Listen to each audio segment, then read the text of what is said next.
Good morning children. एक बार फिर से मैं आर के सर आपके सामने लॉकडाउन के इस पीरियड में चूंकि ऑनलाइन क्लासेस हम BPS public school Deoria buzzer की तरफ से बच्चों को उपलब्ध करा रहे हैं, तो आज क्लास सेकंड का इंग्लिश का ये सब्जेक्ट है जिसमें हम सेकंड चैप्टर को आज रीड कर रहे हैं। मैं आपको एक चीज़ क्लियर कर दूं, हम एक साथ हम जब भी लेक्चर कंप्लीट करेंगे दो लेसन कंप्लीट करेंगे, उसके बाद उसकी एक्सरसाइज भी बैठाएंगे।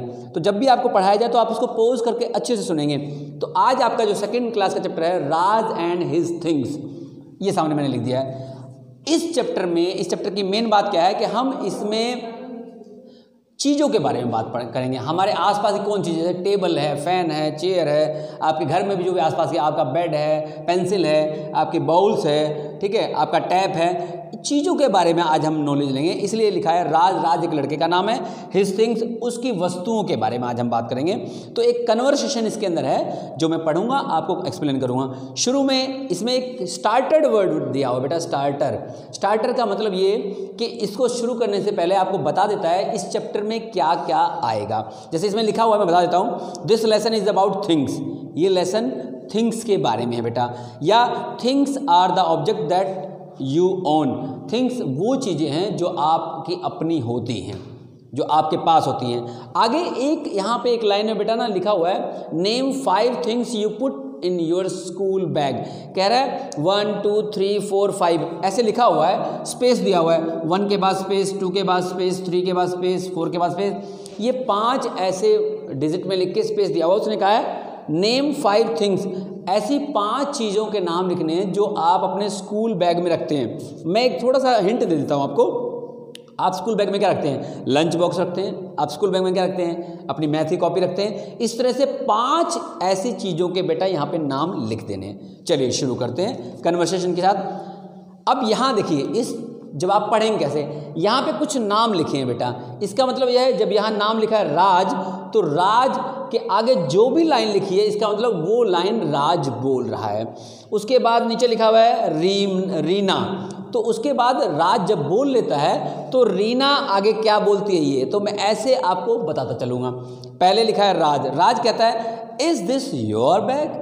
राज ने कहा, पूछा, अब किससे आगे बात करेंगे। उसने पूछा क्या ये तुम्हारा बैग है? रीना, अब रीना इसका जवाब देगी, यस इट इज़। ये इट इज़ का मतलब इट इज़ माई बैग बोलने की जरूरत नहीं है। उसने कहा यस इट इज़, हाँ मेरा बैग है। आर दीज योर बुक्स, क्या ये तुम्हारी किताबें हैं?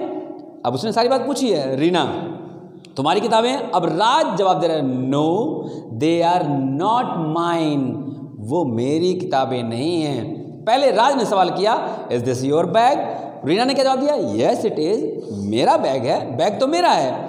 तो उसने कहा आर दिस योर बुक्स, क्या ये वाली किताबें तुम्हारी हैं? तो राज ने कहा no they are not mine, वो मेरी नहीं है, they are Seema's book. Seema's देखिए यहाँ पे लिखा हुआ है सीमा, उसके आगे ऐसे लिखा हुआ है, इसका ये मतलब हुआ कि ये सीमा की किताबें हैं बेटा। जब भी ऐसा वर्ड लिखा आएगा आपके पास, जैसे लिखा है सीमा और कॉमा लगा के एस लगाएगा, तो इसका मतलब इसकी किताबें हैं, सीमाज बुक्स। उसके बाद सीमा अब क्या बोलती है, Seema yes these are my books, ये मेरी बुक्स हैं। Let me put them in my bag. अब हुआ क्या था, वो किताबें सारी बाहर पड़ी थी और वहाँ बैग पड़ा हुआ था। तब राज ने पूछा किसका बैग है? तो रीना ने बताया मेरा बैग है। तो उसने कहा ये, अब रीना ने पूछा किसकी किताबें हैं? तो राज ने कहा मेरी नहीं है। लेकिन राज को ये मालूम था ये किसकी किताबें हैं। उसने कहा ये सीमा की किताबें हैं। तो सीमा ने बताया कि मेरी बुक्स हैं, और उसने क्या कहा, late me put them in my bag, लाओ मैं इनको अपने बैग में रख दूं। राज ने कहा इज दिस योर पेंसिल, उसने वहाँ जो पेंसिल रखी थी उसको उठा के पूछा क्या ये आपकी पेंसिल है रीना? उसने कहा रीना क्या तुम्हारी पेंसिल है? नेक्स्ट पेज पे चलते हैं। रीना ने कहा no it is not mine, नहीं ये मेरी नहीं है, my pencil is green in colour. अब एक बात बेटा आपने ध्यान रखनी है, जो भी सेंटेंस छोटे छोटे आ रहे हैं आपने उनको बोलने की भी कोशिश करनी है। अब वो कह रही है ना no it is not mine, आपने ऐसे बोलना है जब भी कि मेरा नहीं है तो उसके लिए बोल देना है no it is not mine. उसने कहा my pencil is green in colour, मेरी पेंसिल जो है वो हरे रंग की है। तो आपको जब बोलना हो तो आप भी ऐसे बोल सकते हैं my pencil is in green colour. Is this your pencil Seema, तो उसने राज ने सीमा से पूछा ऐसे दिखा के, क्या ये तुम्हारी पेंसिल है? सीमा ने कहा नो इट इज नॉट। अब देखिए इट इज नॉट बोल रहा है, इसका मतलब पूरा है कि नहीं ये मेरी नहीं है। My pencil is in my bag, मेरी पेंसिल मेरे बैग में है। चलिए आगे देखते हैं। राज ने कहा गिव इट मी, मुझे दे दो। दिस मस्ट बी नमन्स पेंसिल, देखिए फिर आ गया ये नमन्स। नमन्स मतलब नमन एक बच्चे का नाम है, लड़के का नाम है। उसने कहा ये जरूर नमन की पेंसिल होगी, I will give it to him, मैं उसको ये दे दूंगा। Naman is this your pencil. अब यहाँ एक वर्ड ब्रैकेट में लिखा हुआ है गोज टू नमन, इसका ये मतलब है अब राज नमन के पास बेटा चला गया। इस ब्रैकेट में जो लिखा हुआ है वहां जाके उसने नमन से कहा नमन इज दिस योर पेंसिल। अब नमन ने कहा yes Raj this is my pencil, ये मेरी पेंसिल है, थैंक यू। अब देखिए जब आपसे कोई चीज़ आपको कोई देता है, आप किसी से हेल्प लेते हो तो थैंक यू बोलते हो, तो ऐसे ही नमन ने कहा थैंक यू। राज ने कहा Naman are these your shoes, क्या ये जूते भी तुम्हारे हैं? नमन ने कहा yes these are my new shoes, ये मैंने नए जूते लिए, ये मेरे नए जूते हैं।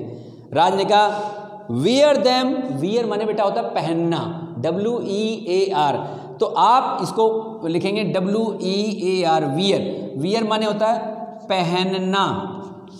वो कहता है वियर देम, उनको पहनो, टू द स्कूल टुमारो, जब आप कल स्कूल आओ, टुमारो माने कल, आने वाला जो कल होता है। एक यस्टरडे होता है जो बीत गया होता है, और टुमारो होता है जो आने वाला कल होता है। तो कह रहा है कल तुम जब स्कूल आओ तो इसको पहन के आओ।